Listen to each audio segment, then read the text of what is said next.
Hey everyone, today we're going to be reviewing the second posthumous album from the one and only Mac and Miller, Balloonerism.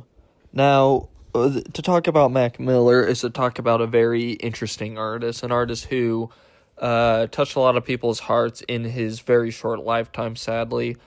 But with this album had been created all the way back in 2014, in between two of his most celebrated, his most unique, weird in the best way possible albums, such as Faces and Watching Movies with the Sound Off, two of my personal favorite of Mac Miller's work.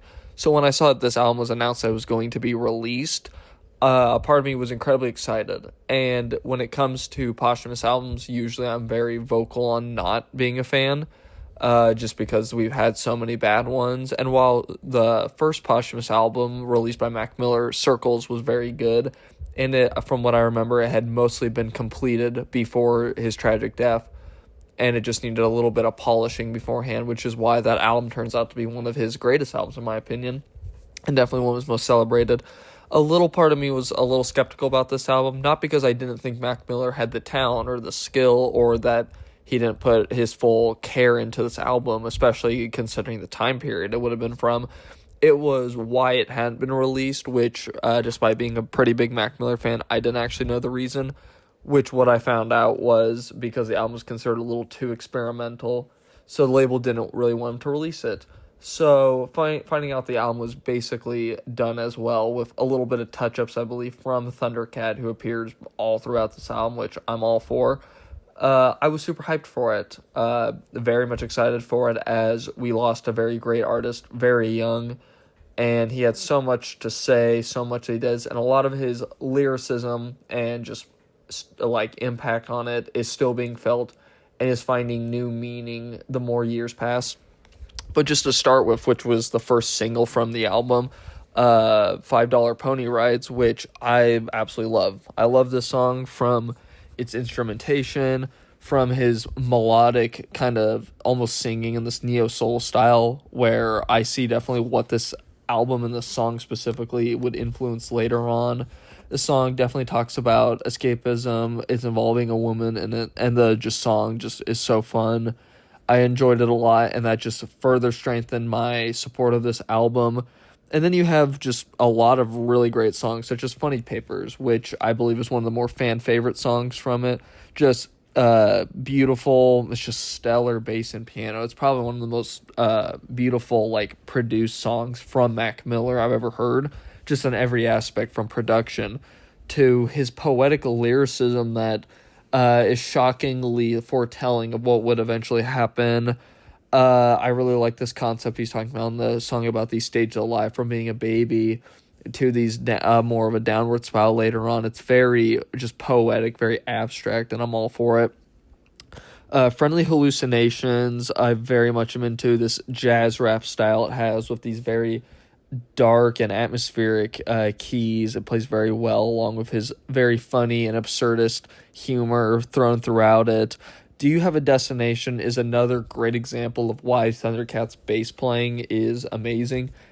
As just on its own, it sounds amazing, but when you see what he kind of adds to and what artists it tends to lean itself towards, it shows itself really great on this song, mixed as well with these very pounding and heavy drums. He's just super dense and almost to a certain point where it kind of just takes over my attention, but in a pretty good way, along with these piano chords, and then later on these haunting choir vocals that are just chilling, which is just another big thing I can really say about this album, is just these just haunting at certain points.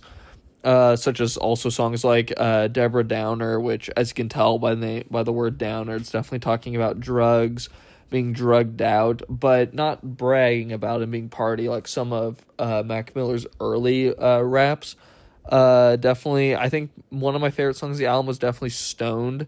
Just very, very fun. I love his singing style. I know in his early parts of his career, when he started doing more singing, a lot of people were maybe not that big a fan of it unless you were really into Mac Miller.